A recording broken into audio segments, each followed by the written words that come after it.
schools were consciously aiming at eradicating the will of the students who were part of the system because they wanted them to be obedient. তুমি বড় হয়ে কি হতে চাও? বাংলাদেশে জন্মগ্রহণ করেছেন আর এই প্রশ্নের সম্মুখীন হয়নি এমন মানুষ হয়তো পাওয়া যাবে না। আর আপনিও জবাবে বলেছেন ডাক্তার, ইঞ্জিনিয়ার, না হলে বিসিএস ক্যাডার।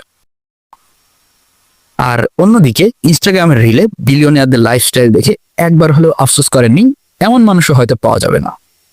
অর্থাৎ আপনার প্রচুর টাকা কামানোর ইচ্ছা তো আছে, কিন্তু আপনার লাইফের আলটিমেট গোলই হচ্ছে চাকরি করা। কি ব্যাপারটার ভিতরে একটা ডিলেমার গন্ধ পাচ্ছেন? আপনার প্যাশন এবং প্রফেশন এই দুইটা ভিন্ন হওয়ার জন্য দায়ী কে জানেন? দায়ী হচ্ছে বাংলাদেশের প্রচলিত শিক্ষা ব্যবস্থা, যেখানে একটা বাচ্চার ক্রিয়েটিভিটির গলা টিপে ধরে চাপিয়ে দেওয়া হয় বিশাল বিশাল বই আর লম্বা সিলেবাস।